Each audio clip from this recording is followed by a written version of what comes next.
அஸ்ட்ரோசைன் channel வாயிலாக உலகெங்கும் வாழ்ந்து கொண்டிருக்கும் சகோதர சகோதரிகளுக்கு அன்பார்ந்த வணக்கங்கள் மற்றும் வாழ்த்துக்கள். இன்றைய பதிவு கார்த்திகை மாத ராசி பலன்கள். முதலில் கார்த்திகை மாதத்துக்குரிய கிரக நிலைகளை பார்க்கலாம். அதன்படி பார்க்கும் பொழுது சுக்கிர பகவான் பார்த்தீங்கன்னா கார்த்திகை மாதம் 10ஆம் தேதி, அதாவது 26/11/2025 அன்று துலாமில் ஆட்சி பலத்தோடு இருக்கக்கூடிய சுக்கிர பகவான் விருச்சிக மனைக்கு பயிற்சியாகிறார். சனி பகவான் மீன மனையில் வக்ரமாக உட்கார்ந்திருக்கார் அல்லவா. இந்த மாதம், அதாவது கார்த்திகை மாதம் 12ஆம் தேதி, அதாவது 28/11/2025 அன்று சனி பகவான் வக்ர நிவர்த்தி அடைகிறது. அதே போல குரு பகவான் வக்ரமாக கடகமனையில் உச்சபலத்தோடு இருக்கிறார் அல்லவா.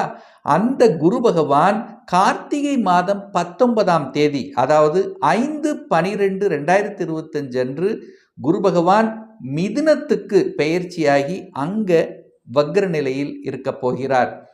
செவ்வாய் பகவான் பார்த்தீங்கன்னா இப்போ விருச்சிகத்தில் அமர்ந்திருக்கார். இந்த 7/12/2025, அதாவது கார்த்திகை மாதம் 21ஆம் தேதி தனுசு மனைக்கு பயிற்சியாகிறது. சூரிய பகவான் இந்த மாதம் முழுவதும் விருச்சிக மனையில் வீட்டிருக்க போறார். புதன் பகவான் வக்ரமாக, அதாவது கார்த்திகை மாதம் 7ஆம் தேதி 23/11/2025 அன்று துலாம் மனைக்கு வக்ரமாக சென்று மீண்டும் விருச்சிகத்தில் அமரப்போகிறார்.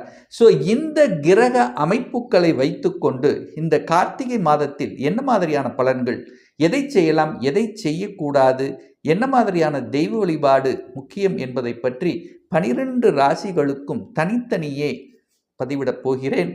அதற்கு முன்னால் நம்முடைய சேனலை ஃபர்ஸ்ட் டைம் நீங்கள் பார்ப்பவர்கள் என்றால் மறக்காம சப்ஸ்கிரைப் பண்ணிக்கிங்க. துலாம் ராசி அன்பர்களே, இந்த கார்த்திகை மாதம் என்ன பலன் எப்படி இருக்கும் அப்படின்னு பார்க்கும் பொழுது, உங்கள் ராசிநாதன் என்று சொல்லக்கூடிய சுக்கிர பகவான் ஆட்சி பலத்தோட ஸ்ட்ராங்காக உட்கார்ந்துருக்கார். ராசிநாதன் வலு. அப்போ ராசிநாதன் ஸ்ட்ராங்காக இருக்கும் போதே உங்கள் மனசு, எண்ணம், செயல், சிந்தனைகள் சிறப்பு பெறும். அதில் மாற்று கருத்து என்பதே கிடையாது. அப்போ ராசிநாதன் நல்லா இருக்கார். அதே சமயத்தில் 2ஆம் இடத்துல குடும்பஸ்தானத்தில் குடும்பாதிபதியாக இருக்கக்கூடிய செவ்வாயும் நல்லா இருக்கு, ஆட்சி பலத்தோட ஸ்ட்ராங்காக இருக்கார். அப்போ உங்கள் ராசி அதிபதி ஸ்ட்ராங்காக இருக்கு, குடும்பாதிபதியும் ஸ்ட்ராங்காக இருக்கு. அப்போ குடும்பம் நன்றாக இருக்க போகுதுன்னு அர்த்தம். குடும்பத்தில் இருந்து வந்த பிரச்சனைகளை தீர்க்க போறீங்கன்னு அர்த்தம். உங்க பேச்சு செவ்வாயை போல கடுமையா, அதாவது கொஞ்சம் கடுசா இருக்கும், கொஞ்சம் கோபம் வரும், ஆக்ரோஷம் வரும், அவ்வளவுதான். எதுக்கு? நல்ல விஷயத்துக்காக கோபம் வரும். அப்போ சில விஷயங்கள்ல அந்த செவ்வாயோட சூரியன் சேர்றது, அப்ப தனஸ்தானத்தின் அதிபதியோட லாபஸ்தானம் சேரும் போது பணம் வரும். பணத்தில் எந்த குறைபாடும் வரப்போவதில்லை. பொருளாதாரத்தில் ஏற்றத்தை கொடுக்கக்கூடிய ஒரு மாதம் தான் இந்த கார்த்திகை மாதம். ஆனால் கூட புதன் இருக்கார், விரையாதிபதி இருக்கார். அப்போ பணமும் செலவாகும். நிறைய விஷயங்கள் செலவு பண்ணுவீங்க. இந்த சுப செலவுகளாக கன்வெர்ட் பண்ணிக்கிங்க, நல்லா இருக்கும். அப்போ வீட்டுக்கு தேவையான பொருள்கள், வீட்டுக்கு தேவையான சில விஷயங்கள், வீட்டுக்கு ஒரு ஆல்டர் பண்ணக்கூடிய அமைப்பு இந்த மாதம் இருக்கு.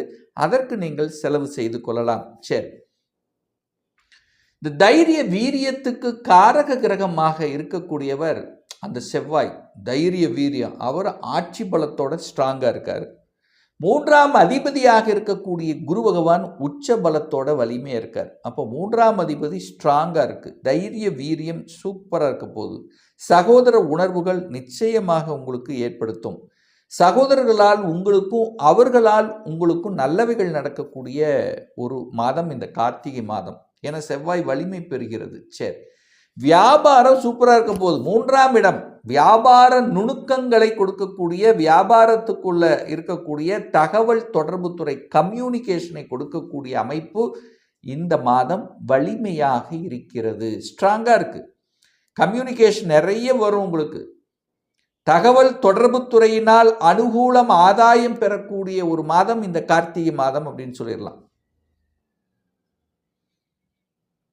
சார், வீடு வண்டி வாகனங்கள் வாங்குவதற்கு இந்த கார்த்திகை மாதம் நல்பலனை தருமா அப்படின்னு கேட்டீங்கன்னா 4ஆம் இடத்தை பார்க்கணும். அந்த 4ஆம் அதிபதி யாரு? சனி. அவர் போய் 6ஆம் இடத்துல இருக்கார். கடனை அதாவது கடன் கொடுக்கும். கேட்ட இடத்தில் கடன் கிடைக்கும். அந்த 4ஆம் இடத்தை குரு பார்க்கிறார். 6ஆம் அதிபதியான குரு பகவான் 10ஆம் இடத்திலிருந்து தனது சமசப்தம பார்வையாக 4ஆம் இடத்தை பார்க்கிறார். அப்போ கடனின் மூலமாக நீங்கள் வீடு, வண்டி, வாகனம், இந்த வீடு வாங்குறதுக்கு லோன் கிடைக்குமா? லோன் கிடைக்கும். இல்லை எங்கேயாவது கேட்ட இடத்துல பணம் கிடைக்குமா? கிடைக்கும். அப்போ வீடு வாங்கிக்கலாம், அதுக்கான அமைப்பு இருக்குது. வீட்டை ஆல்ட்ரு பண்ணிக்கலாம். வீடு கட்டி விட்டு வாடகை வருமானம் வரக்கூடிய அமைப்புகள், இந்த மாதிரி சுகம், அதாவது தனக்கு ஏதோ ஒரு வகையில் பணம் வருது, சுகமாக இருக்கக்கூடிய அமைப்பு இருக்குது.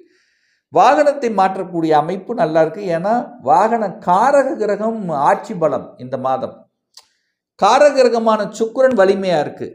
4ஆம் அதிபதியை குரு பார்க்கிறார், 4ஆம் இடத்தையும் குரு பார்க்கிறார். அப்போ புதிய வாகனங்கள் வாங்குவதற்கும் எந்த தடை இல்லை இந்த கார்த்திகை மாதம். குழந்தைகள் நலன் எப்படி சார் இருக்க போகுது? குழந்தைகளுடைய படிப்பு எப்படி இருக்க போகுது? நல்லா இருக்கும். குழந்தை ஸ்தானத்தில் ராகு இருக்கார், ஒரு பாம்பு இருக்கு. நிறைய குழந்தைகள் ஆசைப்படும் தன்னுடைய ஊரை விட்டு வெளியில் போய் படிக்கணுங்கிறது இப்போவே சொல்லும். நான் வெளியூர் போய் படிக்க போகிறேன், வெளிநாட்டுக்கு போய் படிக்க போகிறேன் அப்படிங்கிற எண்ணங்கள் ஆழ்மனதில் அதிகமாக விதைக்கக்கூடிய ஒரு மாதம் இந்த கார்த்திகை மாதம். டக்குன்னு சொல்லும், எங்கே சார், எங்கே போய் படிக்க போகிறேன்னா வெளிநாட்டில் போய் படிக்க போகிறேன், வெளியூரில் போய் படிக்க போகிறேன், அதர் ஸ்டேட்டில் போய் படிக்க போகிறேன், ஐஐடி மாதிரி, என்ஐடி, ஐஐடி இந்த மாதிரி நல்ல கல்வி நிறுவனங்களில் போய் படிக்க போகிறேன். ஸோ இந்த மாதிரி ஒரு நல்ல ஒரு ப்ளசண்ட்டான ஒரு வார்த்தைகள் கொடுக்கக்கூடிய கல்வி சார்ந்த விஷயங்கள் சிறப்பு பெறக்கூடிய அமைப்பு. அதே சமயத்தில் பார்த்தீங்கன்னா இந்த குரு பகவான் இப்போ 10ல் இருக்கார் அல்லவா, குரு வக்ரமாகி 9ஆம் இடத்துக்கு மறுபடி மிதுனத்துக்கே போய் அங்கே நேர 5ஆம் இடத்தை பார்க்குறார். அப்போ குழந்தைகளின் ஆசைகள் அத்தனையும் நிறைவேறும். சார் இதுவரைக்கும் குழந்தை பாக்கியம் இல்லை, நிறைய பேர் சொல்லிட்டாங்க சார் குழந்தை பாக்கியம் கிடைக்கும் கிடைக்கும்னு, ஒவ்வொரு மாதமும் கிடைக்கும். ஆனால் இதுவரைக்கும் கிடைக்கலன்னா இப்போ குரு வக்ரமாகி பார்க்குறார். அப்போ கன்ஃபார்மாக கிடைக்க போகுது அப்படிங்கிறத நீங்கள் எடுத்துக்கலாம். அது எப்போ அப்படின்னா 5/12/2025. ஸோ அன்றைக்கு, அதாவது கார்த்திகை மாதம் 19ஆம் தேதி குரு பகவான் மீண்டும் வக்ரமாகி மிதுனமனைக்கு போய் 5ஆம் இடத்தை பார்த்து குழந்தைகளினுடைய ஆசைகளை நிறைவேற்றப் போகிறார். இந்த கார்த்திகை மாதம் இன்னும் ஒரு நல்ல நிகழ்வு நடக்க இருக்கிறது. அது என்ன அப்படின்னா, உங்களுக்கு யோகத்தை தரக்கூடிய ஒரு கிரகம். அதாவது இந்த துலாம் ராசி அன்பர்களுக்கு ஒரு ராஜ யோகத்தை தரக்கூடிய ஒரு கிரகம் அப்படின்னா அது சனி பகவான் தான் சொல்லணும். ஏன்னா 4க்கும் 5க்குரியவன், ஒரு கேந்திரத்துக்கும் ஒரு கோணத்துக்குரிய அந்த சனி பகவான் இப்போ 6ஆம் இடத்துல வக்ரமாக உட்கார்ந்திருக்கார். வக்ரகதியில் இருக்கக்கூடிய சனி பகவான் இந்த கார்த்திகை மாதம் 12ஆம் தேதி, அதாவது 28/11/2025 அன்று வக்ர நிவர்த்தி அடைகிறது. அப்போ வக்ர நிவர்த்தி அடையக்கூடிய ஒரு மாதம் இந்த கார்த்திகை மாதம். அப்போ வக்ர நிவர்த்தி அடையும் போது 4ஆம் அதிபதி 5ஆம் அதிபதி இல்லவா, அப்போ 4க்குரியல எதெல்லாம் தடைகள் இருந்தது, அம்மாவுக்கு ஹெல்த் பிரச்சனை இருந்தது, சொத்துக்கள் ஏதாவது பிரச்சனை இருக்குது, சொத்து வாங்க முடியல, குழந்தைகளை பற்றி சிந்தனை ஓட்டங்கள், குழந்தை பற்றிய ஏதாவது கவலைகள், இது எத்தனையும் விலகப் போகிறது இந்த கார்த்திகை மாதம். சார் திருமணம் சார்ந்த விஷயங்கள் இந்த கார்த்திகை மாதம் எப்படி இருக்குன்னா, 7ஆம் இடத்தை பார்க்கணும். 7ஆம் அதிபதியாக இருக்கக்கூடியவர் செவ்வாய், ஆட்சி பலம். சுக்கிரன் பாருங்க கலத்திர காரக கிரகம், ஆட்சி பலம். ஸோ இந்த மாதம் பாருங்க 7ஆம் அதிபதி ஸ்ட்ராங்கா இருக்கார், கலத்திர காரக கிரகமும் ஸ்ட்ராங்கா இருக்கு. கலத்திர காரக கிரகம் உங்கள் லக்னத்திலிருந்து நேர 7ஆம் இடத்தை பார்க்கறதும் திருமண விஷயத்தில் நல்லவைகள் நடக்கக்கூடிய ஒரு மாதம். டக்குன்னு செட் ஆயிரும். இது வரைக்கும் பார்த்துட்டே இருந்தோம் சார், எத்தனையோ வரன்களை பார்த்தோம், தட்டி போகுது, நமக்கு உண்டான ஒரு ஸ்டேட்டஸ் கிடைக்கல இப்படின்னு வருத்தப்பட்டு கொண்டு தேடிக்கொண்டிருந்த இந்த துலாமுக்கு செட் ஆயிரும். திருமணம், பந்தங்கள், உறவுகள், நல்ல உறவு, இன்னாருக்கு இவர் அப்படின்னு அடையாளப்படுத்தக்கூடிய ஒரு நல்ல மாதம் தான் இந்த கார்த்திகை மாதம். திருமணம் சார்ந்த விஷயங்கள், சுப காரியங்கள் சம்பந்தப்பட்ட விஷயங்கள் இதெல்லாமே நல்லா இருக்கக்கூடிய ஒரு மாதம் இந்த கார்த்திகை மாதம்.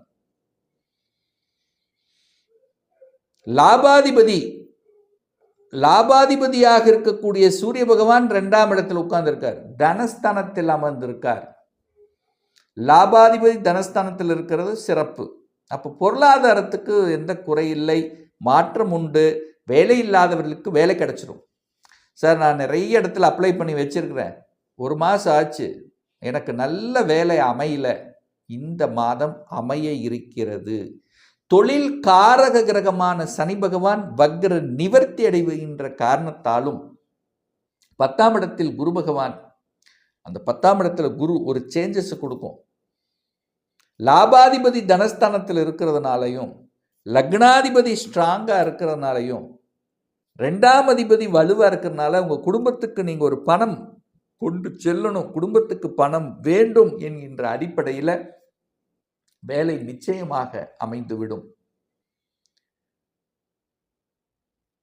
நல்ல தெய்வ வழிபாடு இந்த கார்த்திகை மாதம் அப்படின்னு எடுத்துட்டீங்கன்னா, உங்க ராசிநாதன் சுக்கிரன் ஆட்சி பலத்தோட ஸ்ட்ராங்கா இருக்கார்.